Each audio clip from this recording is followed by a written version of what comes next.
How's it feel to be back here in New Zealand? Well, I don't really leave, actually. It's no different. I come out a lot, so I'm used to it. I'm always talking to. I talk to New Zealand every day from London. So if I'm not here, I'm talking to New Zealand. So I know all that goes on. What else are you doing while you're here? I did a lot of fishing, massive fishing. So of course that was great fun. We had a super duper meeting of the foundation up at Bay of Islands with all the trustees. So we were able to provide for them fresh haupuka not cooked by me, cooked by my lovely person in my house. And we caught it, and we caught the crayfish, and we caught the marlin, of course, so we had marlin croquettes. So it's been an amazing time with all the food that we've been able to catch. Marlins always weirded me out. It must be quite a good feeling to eat the marlin, just because they're so massive and scary. No, they are quite large, but they're, we got 125 kilos off the marlin I caught. So it's going to feed a village for a long time. Really. Do you generally spend your summers here and just have an endless summer, or? Preferably, but next January, February I won't be spending. I'll be spending it in New York, so that I'll try and get out here earlier. But it's nice to get away from the English winter and from all the different things that happen over there. We have a lovely big time in the sort of November, December in England, because that's a big sort of special time that I enjoy over there. I've heard that this is your first ever recital in Wellington. Yes, I believe so. Are you looking forward to it? Of course. My job. It'd be terrible if I didn't look forward to my job. Does it ever become, because singing must obviously be a passion of yours, but because it is your job as well, do you ever wish almost that it wasn't your job so you could keep it as a passion, if you know what I mean? It is a passion. It will always be a passion. It will never be anything different, because things when I'm not singing, I'm always thinking about it. If I'm not also doing it, I'm always thinking of what I should be doing for either the foundation, the students, or the next things I'm doing. In the next year, I've got many concerts, many students. I've got a lot on, which is music, and so of course it's what I've done all my life. I was brought up to do this, so it's not as if I've sort of come to this late in life. It's always been a passion. I mean, you do it because you can, but the passion of it is that it is so complete. There's never a time where I think, oh God, I just wish I wasn't doing this tonight. It's never that.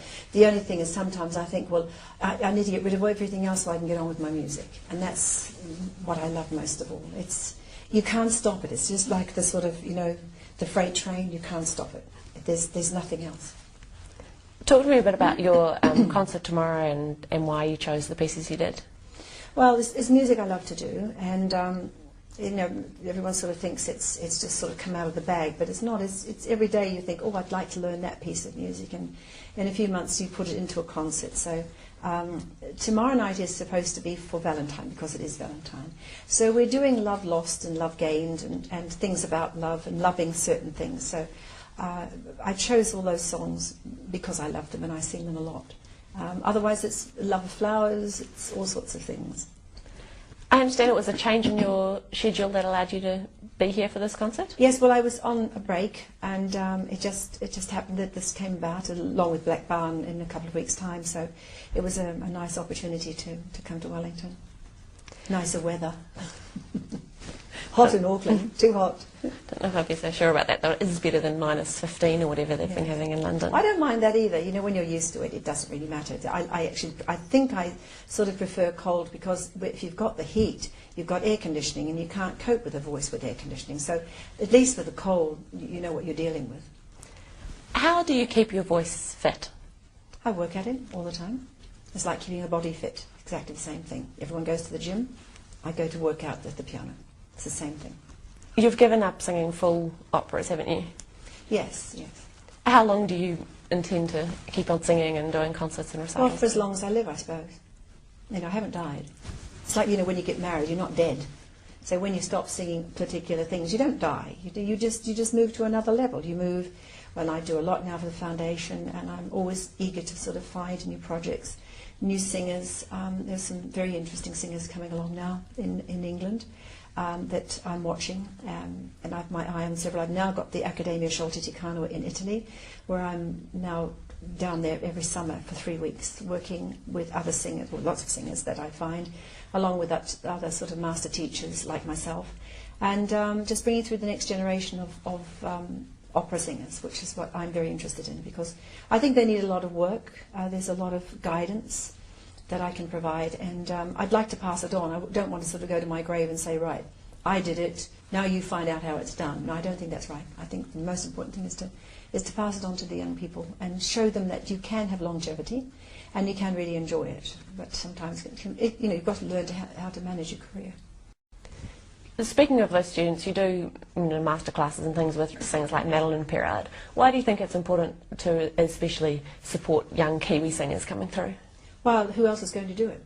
There's no one over there doing it. I mean, they'll support themselves. They're all absolutely tunnel visioned when they come over there. They're magnificent, these students. I think they know certainly more than I did when I left New Zealand, because there was nothing over there. And I'm trying to provide information. We've got the Jenny Wooleman report, which they can all go to and find and get the information that they need for singing teachers and things.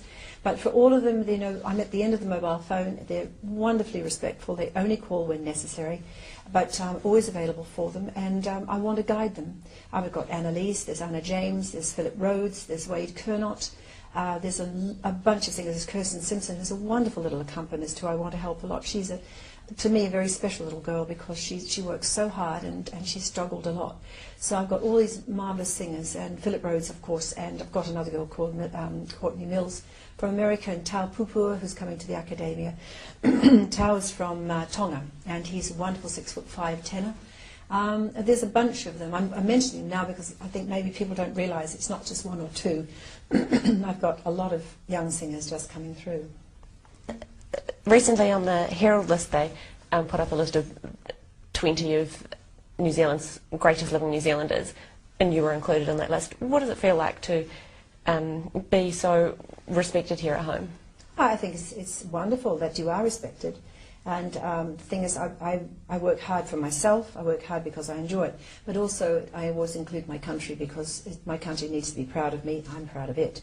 But you have to make sure that, we're a little country.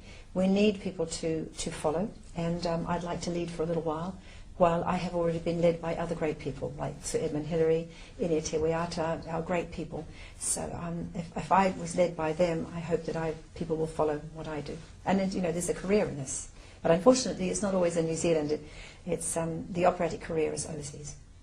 Do you wish that we could have more opera here, so people could have a future here? I would really like it, yes. It would be wonderful. But, it's a limited audience. And I really understand and sympathise with everything they do in the opera company and classical music. And we're talking to the chamber music people yesterday. Once again, we'd like to help them, they'd like to help us. And classical music needs to live. It's not always sort of Top Gear, and which seems to be a big thing. Come over, because I know Jeremy Clarkson, and I like the program. But that's the big thing here. The classical music doesn't get the same sort of star-studded attention that I'd like it to. How much longer are you going to be in New Zealand, and what else are you doing while you're here? Well, I'm going to the Black Barn on the 24th with Malvina Major, which will be really nice, and then I head back to England and then do my own concerts. So I've got also raising money for the Accademia Sciolti di Kanawa, which is interesting, at the embassy and the Italian embassy. So that's going to be a very big event for 50 people with dinner and a concert. Young students once again, so we're providing the young students, the past Sciolti Academia students. It must be great to keep in touch with Malvina Major after the Mobile Song Quest right at the very beginning of your career. You were singing together. Yes, it is. I mean, we've been friends for years.